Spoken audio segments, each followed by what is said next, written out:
Yanis Maragdakis of DDoB. I will chair the session. So our first speaker is Netanel from Certora, and he's going to tell us about everything nice you can do with formal verification to avoid getting wrecked.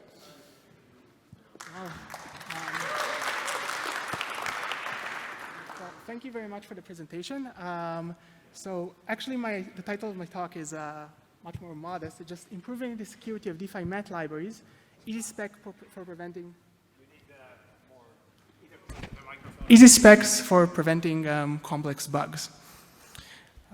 So let me explain the plan for the talk. I'm going to be talking about 4 things. The first is kind of an intro to DeFi and exploiting the trade function. The second is a PRBMATT library bug, which we announced a few days ago. The third topic would be how did we find it, and the fourth would be when formal verification is easy. So okay, let's begin. So I assume that a lot of people have seen this kind of slides before, but I'm just going to talk about them a little to touch base. Okay, so what is an automated market maker? So I should first say, what is liquidity? Well, assets have, as well as a worth, they have their tradability, which is the reason that you probably Do you prefer this? Oh, thank you. So you can't really buy lunch in the cafeteria with an antique 17th century piano, and if you want to do that, that probably means you're in a bad situation. So assets needs to be basically what market makers do in classical finance. There are people who are willing to trade one asset for another. They're providing this ability to convert 2 types of assets to each other. In DeFi, this is done by an automated market maker often, and we have liquidity providers, which can be anyone. They give, in the most basic model of this, they give a pair of tokens, token A and token B, and they get back an LP token, which you can think about as a receipt to certain percentage of the amount of tokens in the pool. And we have traders. Traders give in some amounts of token A, and they get back some amount of token B, right? Any questions so far? This is familiar? Great. Okay, so of course, the main question you should ask is, how does the AMM know how many B tokens an A token is worth, right? And the answer is, we don't need any kind of Oracle or anything else, because in essence, a market itself is a price discovery mechanism. And for a mathematical perspective, virtually every kind of automated market maker that's currently in existence, I think, on the chain, is an example of a constant function market maker, which means its trade behavior is dictated by a function that has these 4 variables, and it maps into real numbers. And these numbers are X is the reserves of A tokens, Y is the reserves of B token, delta X is how much the trader wishes to give, and delta Y how much he wishes to receive. And the key point is here is trade is executed if and only if the AMM believes it's profiting, which means it should be that this psi of xy, delta x, delta y is bigger than psi xy 0, 0, which means if trade was not carried out. So any questions here? Maybe I should give an example, which is this is much more familiar, right? This is the classical case, right? Everybody's happy. You have psi xy, delta x, delta y, equal x plus delta x times y minus delta y. What does it mean? It basically means we want to preserve the product of the reserves to be an equal number, right? It's x times y equals k. That's everybody's favorite. The idea was Martin Kupelman and Vitalik Buterin, and it was first implemented by Uniswap in 2018, and a lot of people since then. So this is an example of a trade function. There's nothing magical about this x, y equals k formula, and there are many other kinds of trade functions. Some of them are quite involved mathematically. And different trading functions optimize the underlying properties of different token pairs. Okay? So, what happens if there is some kind of a bug in the computation of the trade function? So an arithmetic flow in the trade function would allow an attacker to basically force the AMM to systematically accept unfavorable trade. Maybe just a little, but consistently. The key point here is money has to come from somewhere. So this is kind of somewhat of a subtle attack because the number of LP tokens each liquidity provider is holding remains the same in the end of the attack. What basically the attacker is doing here is kind of draining them of their worth. A rough analogy to this is inflation, okay? It's a rough analogy. The liquidity provider still has the same amount of currency in their account, but it just can buy a lot less with it. Okay, so the key point here is that computational errors in the trade function would enable an attacker to drain the funds the liquidity providers deposited into the pool. I should probably say this is not really restricted, these type of attacks, to AMMs. I took this example because I felt it would be very familiar to everybody. It's also true for, for lending and borrowing markets, right? We know from ERC 4626, they're telling you that, oh yeah, you should definitely make sure that the rounding direction is in specific opposing directions to make sure you're never violating this like trade. It's called the trade function, the MM invariant, or the CFMM invariant in different places in the literature. So how much damage can a simple rounding error cause? That's like famous last words. There's been a bunch of like attacks. There was the Alpha More hack. There was the SPL token lending bug, which was stopped by the developers in Solana program library. There was the Yieldy HDL distribution bug, and I think two recent ones, 100 Finance and the second Midas Capital exploit. Okay, so any questions so far? Okay. So I should speak about that bug. It was first discovered as a critical vulnerability in a non-live code of a leading DeFi protocol. And upon further inspection, we realized that the root cause was actually a public library function, what they've signed. It lay dormant for almost 2 years. It's present in every version from 1.05 to 4.0. And it's temporarily fixed in 4.01. Where there is a warning, if you can see in the net spec, that says that this is wrong. I will get to it in a moment. And the long-term solution is going to be part of a roadmap to support multiple rounding modes in PRBMATT. So since I'm mentioning PRBMATT, I should probably just say a few words about it. In case you guys are familiar with it, it's a Solidity math library for advanced fixed-point computation. It was written by Paul Rasvenberg, and it's based on work of Remeko Bluman on the algorithmic side. It's popular. It's fairly complicated. It's very, very gas efficient. It makes heavy use of Yule. It has a lot of like byte hacking tricks. It has a lot of math magic and a bunch of number theory in it. It's well written, documented. It's actively maintained. It has a lot of commits, a lot of unit tests. It's really very good. And I think this is, to the best of my knowledge, the first library bug that was found by a semi-automatic tool. Maybe I'm wrong, I don't know. So okay, now let me explain the bug, okay? So I'm slightly simplifying the algorithm here for the purpose of presentation. So the goal of this function is to compute the floor of x, y divided by d with full precision, without losing any precision.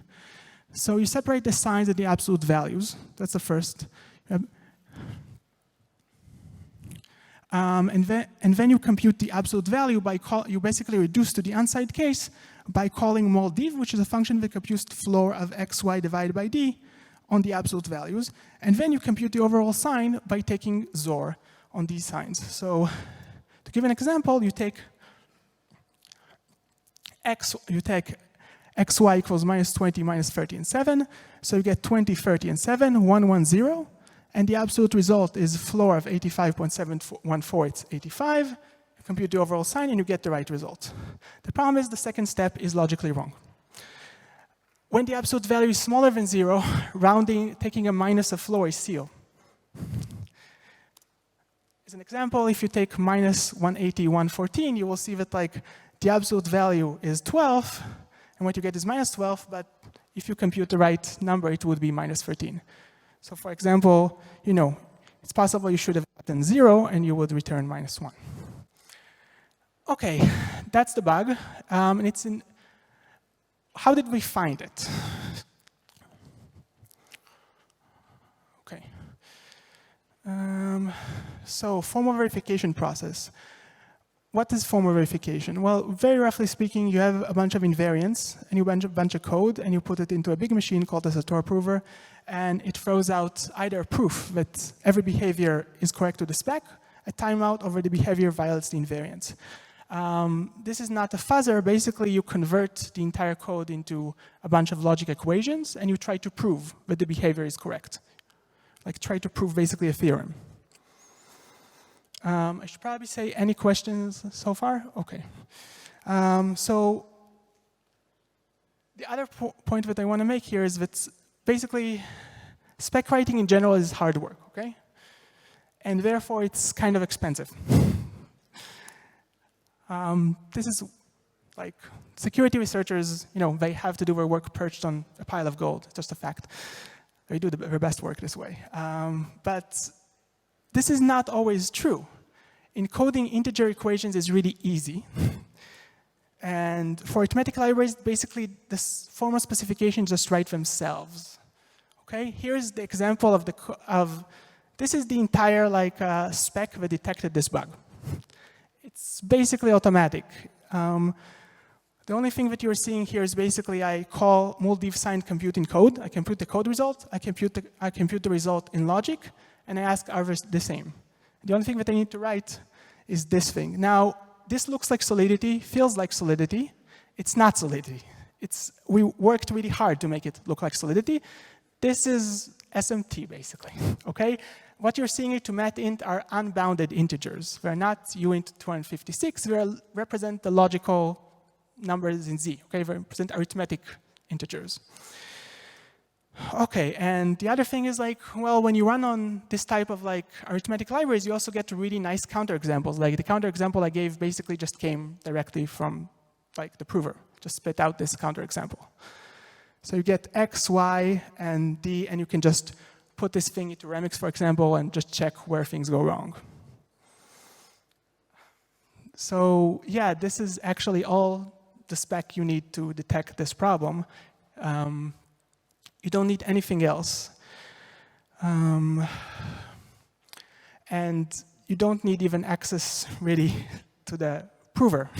You can there's a pay-as-you-go option. You can just, just run this script, just pay for the minutes, and just find it. It's a bit surprising, that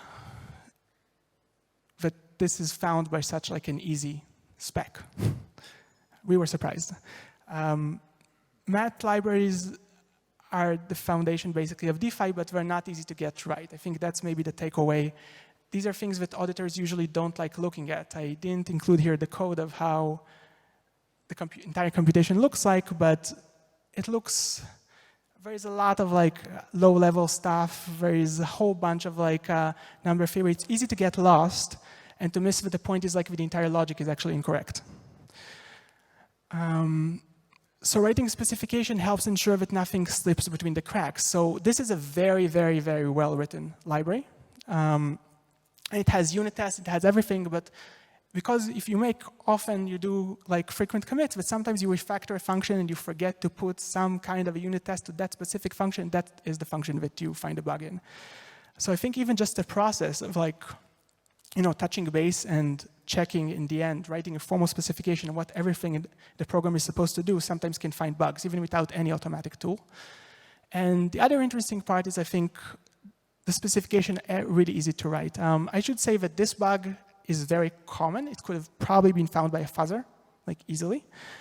But in general, we also found some other bugs there that are, I think, less interesting that you can't really express, I think, using a fuzzer. The point is it's almost automatic in these kind of mathematical functions to write what the spec should be and to express it. And you can't really write it in Solidity, because if you could write it in Solidity, you would not need a math library to extend Solidity's functions to make it, right?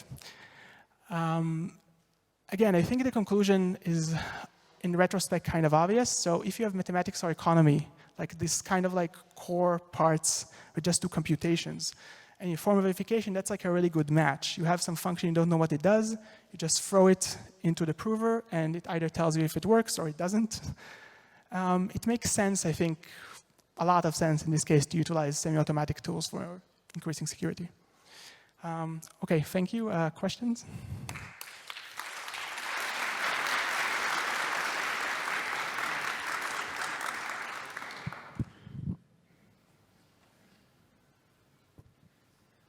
Thanks.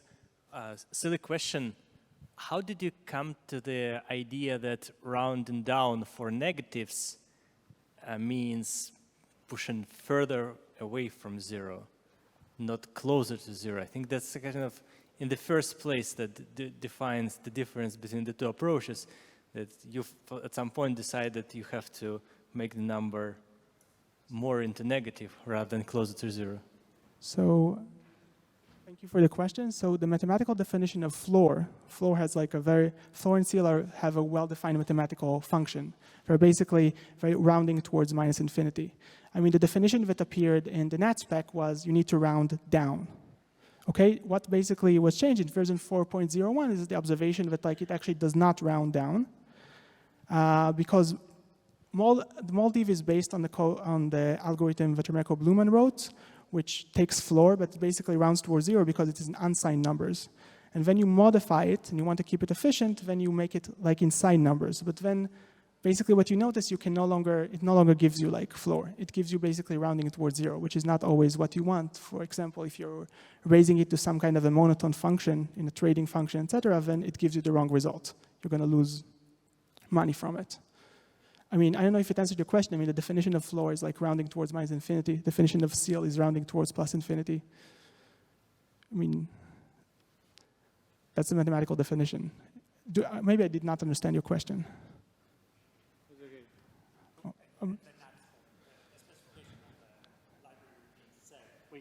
This is floor, yes. That's the, yes. So yes, that was the definition. That's how I... Should I go? Okay. Would you say there's any trade-offs between writing the specification in the CVL language versus maybe like a lower level proof assistant? If there's anything that that you're trading off or missing from what you could get by specifying like the whole thing in a proof assistant? I mean, I don't have a lot of experience with proof assistants. I think the main advantage is like, if I remember correctly, like proof assistants like K, etc., are much harder to like, to work with. And I think like you need a lot more effort to like do the verification. So it might at this point like, be actually easier to just go and do it manually. I think the advantage of like CVL is that it looks like Solidity and basically the specs of mathematical function are just literally, okay, take what's in the NAT spec, throw it in and check. Like you don't need a special verification engineer. You don't even need to put considerable amount of effort. I mean, you just need to do it. It's like easy. Hi, nice talk. I was just curious, you've been using the Certora prover to handle these math libraries, but a lot of these libraries have a lot of nonlinear computation. I was just wondering, which is like notoriously bad for SMT. I was wondering if you could just talk a little bit about like, what you're doing to address the nonlinearity. Maybe you could talk on how Certora prover does on those kind of. Yeah, so that's an excellent question. I'm very happy somebody asked that. Thank you. So it depends. So for algebraic functions like roots, etc., we have Jochen's work, which helps us like actually you need to do some manual work, but you can like summarize, for example, square root, and you can prove separately. You prove that the square root is actually equals. You think about Newton-Raphson iterations and loops and that type of stuff, right? And like Hensel's lifting lemma. So yeah, you can actually rely on, for square root, for example, you can now Jochen's work, which proved it. It did like amazing work. For really, really like transcendental function like exponent and LAN, it's more complicated. I think in this case, you really need to like either black box some of the things and either do like a very, very careful step-by-step verification, even manual, or like use a father or something else. These things you need to black box out. But if you're talking about algebraic functions, there's like something to do. We're basically out of time. If it's a quick question, we can take it. Thanks. So the Certora prover is obviously a really powerful tool. Is it open source? And if not, are there any plans to open source it? So I think, can I direct this to Muli? No? don't know how to answer that question of like long-term plans. I think this is a question for my higher-ups. Okay, let's thank Netanel again and take this question offline.